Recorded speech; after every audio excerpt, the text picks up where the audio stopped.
اللہ مخلوق کی پرورش کرتا ہے، زندگی دیتا ہے. وہ زندگی دنیا میں آنے سے پہلے کی ہو، دنیا میں آنے کی بات کی ہو، یہ دنیا سے جانے کی بات کی دنیا ہو.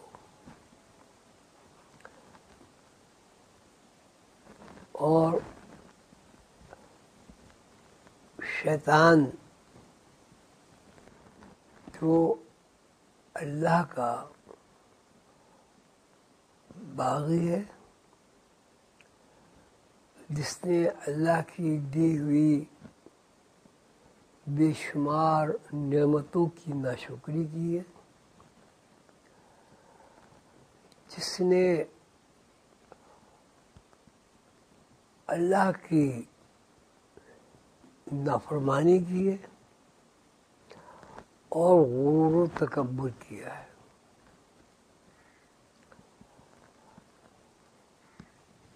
اس نے کہا کہ مجھے آپ نے آگ سے بنایا اور آدم کو سڑی ہوئی گندھی ہوئی خمیری مٹی سے بنایا.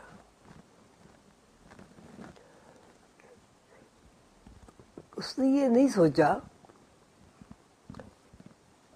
کہ اللہ خالق ہے، کریٹر ہے، یہ اس کی شان کے مظاہرے ہیں. آگ سے اگر تخلیق کیا یہ بھی اللہ کی شان ہے، اور سڑی ہوئی مٹی سے اگر تخلیق کیا یہ بھی اللہ کی شان ہے. لیکن بظاہر اگر دیکھا جائے تو آگ کا کام تو جلانا، پنگلانا، برباد کرنا، خاکستر کر دینا، اور مٹی کا کام پیدا کرنا، نئے نئے پھول، نئے نئے شگوفے، نئے نئے درخت، نئے نئے پرندے، قسم قسم کے جانور کو پیدا کیا. شیطان نے اللہ کا جو حکم تھا اس کی نافرمانی کی. قانون سب جانتے ہیں، قانون پر عملداری وفاداری ہے، اور قانون کی خلاف ورزی بغاوت ہے. تو اس کا مطلب یہ ہوا کہ شیطان نے بغاوت کی، اور یہ بائبل میں بھی ہے، یہ آیت تورات میں بھی ہے، اور اس کا مفہوم وید میں بھی ملتا ہے، کشن جی کی گیتا میں بھی ملتا ہے. الفاظ الگ الگ ہیں لیکن معنی تو ایک ہے. لفظ جو ہے بولے جاتے ہیں وہ زبان سے تعلق رکھتے ہیں، لیکن بات یہ ہے کہ مفہوم ایک ہی ہوتا ہے. آپ کہتے ہیں واٹر، غور کریں، جب بچہ واٹر کہتا ہے تو آپ کے ذہن میں پانی کا ایک خاکہ بنتا ہے. اگر اور زیادہ غور کریں گے تو پانی کی تراوٹ، پانی کی ٹھنڈک اور پانی سے پیاس بجھنے کا عمل وہ بھی دماغ محسوس کرتا ہے. آپ بچے کو پانی پلا دیتے ہیں، بچے کی پیاس بجھ جاتی ہے. ہندوستان پاکستان کا بچہ پانی کہتا ہے، اس کا مفہوم بھی وہی لیا جاتا ہے جس طرح واٹر کا مفہوم لیا جاتا ہے. عربی میں اس کو ماں کہتے ہیں. اس طرح اگر آپ غور کریں تو زبان کا ہر لفظ جس معنی میں بولا جا رہا ہے اس لفظ کا مرادف کوئی لفظ بولا جائے گا تو معنی وہی لیے جائیں گے. الفاظ کا مفہوم زیر بحث آتا ہے اور اس مفہوم سے پوری نوع انسانی بھی واقف ہے اور اللہ کی ہر مخلوق واقف ہے. پانی یا پیاس سے چڑیا، کبوتر، خرگوش، گھوڑا، بکری، درخت، پھول پھلواری پودے سب واقف ہیں. سوچنے کی بات یہ ہے کہ اللہ تعالی نے جو نظام قائم کیا ہے اس کے الفاظ الگ الگ ہونے کے باوجود معنی ایک ہی ہے. یہ بات ایک ایسی میں نے آپ سے عرض کی جو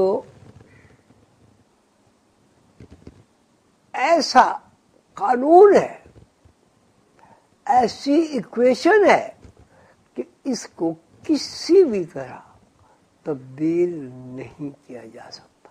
اب اللہ نے اپنے نظام کے تحت آدم کو تخلیق کیا. آدم کو تخلیق کیا بغیر ماں کے،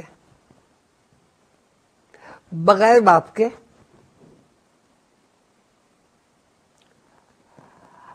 اب پھر آدم سے حوا کو پیدا کر دیا اور پھر نسل کا سلسلہ چل نکلا.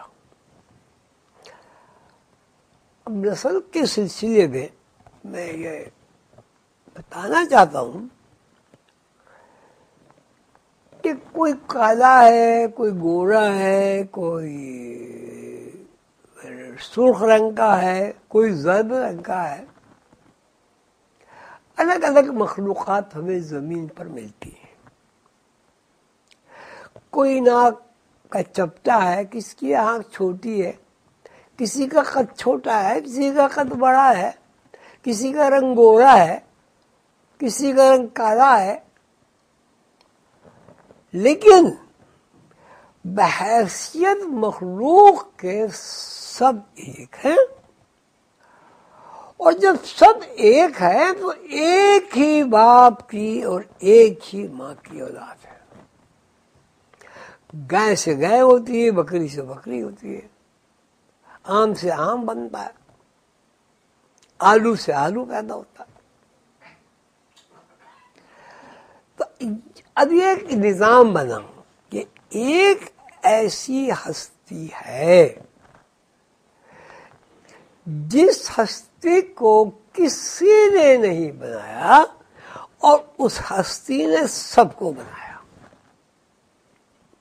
سیدھی سی بات ہے، ایک ایسی ہستی جس کا علم ہمیں پیغمبروں سے ہوا، حضرت ابراہیم سے ہوا، حضرت اسماعیل سے ہوا، حضرت اسحاق سے ہوا، حضرت یعقوب سے ہوا،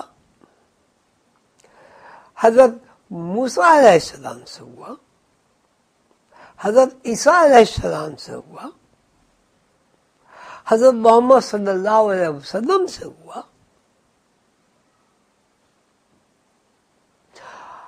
رسول اللہ صلی اللہ علیہ وسلم پیغمبر آخر الزمان ہے. ان کا ارشاد ہے، اے لوگوں اے لوگو تمہارا باپ آدم علیہ السلام ہے. آدم علیہ السلام اور حوا کی ہم سب اولاد ہیں.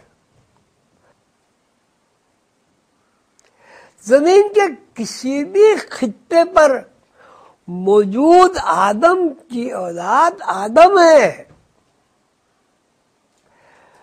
جب آدم کی اولاد آدم ہے اور ہم بھی آدم کی اولاد ہیں تو اس کا مطلب ہے سب آپس میں بہن بھائی ہیں. یہ بھی تہذیبیں دنیا میں آئیں، مٹ گئیں، فنا ہو گئیں، پھر نئی تہذیبیں آئیں اور نئی نئی تہذیبیں آتی رہیں گی. سب میں یہ بات مشترک ہے، آپ تلاش کریں تاریخ کے حوالے سے، کہ ہر آدمی یہ کہتا ہے کہ ہم آدم و حوا کی اولاد ہیں. ارشاد فرمایا کہ میں کوئی نئی بات نہیں کر رہا ہوں، بلکہ وہی بات کہتا ہوں جو میرے بھائی آدم، نوح، ابراہیم، یعقوب، موسیٰ، داؤد اور عیسیٰ کہتے تھے.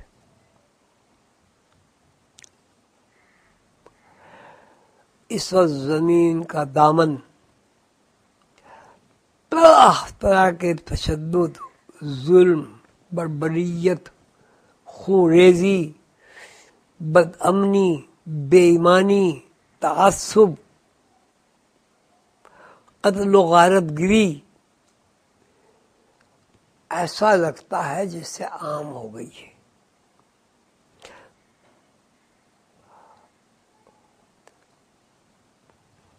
یہ عجیب زمانہ ہے.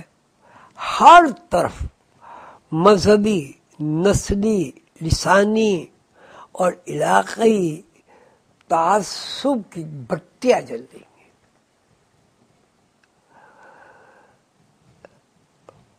بھائی بھائی کو نقصان پہنچا رہا ہے، بھائی بھائی کو قتل کر رہا ہے، بھائی بھائی کی حق تلفی کر رہا ہے. ہر آدمی امیر بننا چاہتا ہے، اپنے بھائیوں کو غریب دیکھنا چاہتا ہے. یہ وہ سب کام ہے جو امن کے خلاف ہے.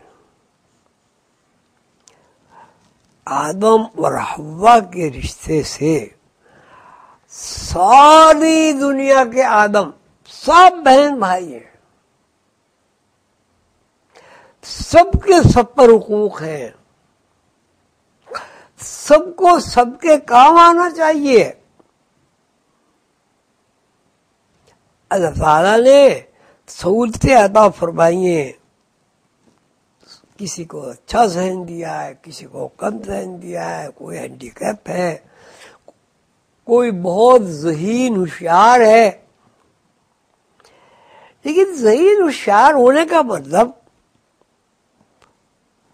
یا بہت زیادہ مالدار یا غریب ہونے کا مطلب یہ تو نہیں ہے کہ ہم آپس میں بھائی بھائی نہیں ہیں. تخلیق میں سب برابر ہے. وہ تو عز من تشاء و تذل من تشاء. اللہ تعالیٰ جس کو چاہے عزت دیتا ہے، جس کو چاہے ذلت دیتا ہے. جس کو اللہ عزت دیتا ہے اس کی یہ ذمہ داری ہے وہ دوسرے اپنے سے چھوٹے لوگوں کی دستگیری کرے، بھائی چارہ کرے، دوست رکھے. ہم سب آپس میں بہن بھائی ہیں. آدم ڈے کے حوالے سے یہ کہنا بھی ضروری ہے کہ ہم سب، جو میں نے ابھی آپ لوگوں سے عرض کیا، آدم و حوا کے بیٹے، صاحب عقل، صاحب فہم، صاحب دانش، سمجھدار لوگوں کی یہ ذمہ داری ہے کہ اپنے چھوٹوں کو اوپر اٹھائیں. تعلیم کا بندوبست ہو، جہالت ختم ہو، غربت افلاس ختم ہو، ان لوگوں کی تربیت کا ایسا اہتمام ہو کہ وہ بھی عزت کی زندگی گزار سکیں. ہم یہ کہتے ہیں، ہم یہ چاہتے ہیں، آدم دے کے حوالے سے ہم یہ چاہتے ہیں کہ آدم کے اور حوا کے رشتے سے یہ سب ہمارے بہن بھائی ہیں. ایسا کوئی نظام قائم ہو کہ غریب سے غریب آدمی بھی تعلیم تو حاصل کر لے، سب یکجا ہو کر بیٹھے اور اپنے ان بھائیوں کو جو پسماندہ ہیں اپنا بھائی سمجھے، آدم و حوا کے رشتے سے، اور ان کے لیے ایسی جد و جہد اور کوشش کریں. میری دعا ہے اللہ تعالیٰ آدم ڈے کا یہ پروگرام کامیاب رہے اور جو اس کی اسپرٹ ہے ہم سب لوگ اس پر غور و فکر کریں. جہاں غریب پروری کا پروگرام ہو رہا ہے لوگ اس کی تقلید کریں، ان کے سے مشورہ کریں، اور وہ لوگ جو یہ کام کر رہے ہیں وہ دوسروں کے ساتھ تعاون کریں. جو لوگ تعاون کر رہے ہیں بلا شبہ وہ قابل تحسین ہے، قابل تعریف ہے، اور وہ دراصل انسانیت کے دائرے میں انہوں نے پہلا قدم رکھا ہے. اللہ تعالیٰ آپ سب کو خوش رکھے اور یہ پروگرام تمام نوع انسانی کے لیے فلاح، بہبود اور سب کو آپس میں آدم و حوا کے رشتے سے بہن بھائی بننے کی پوری توفیق عطا فرمائے. السلام علیکم.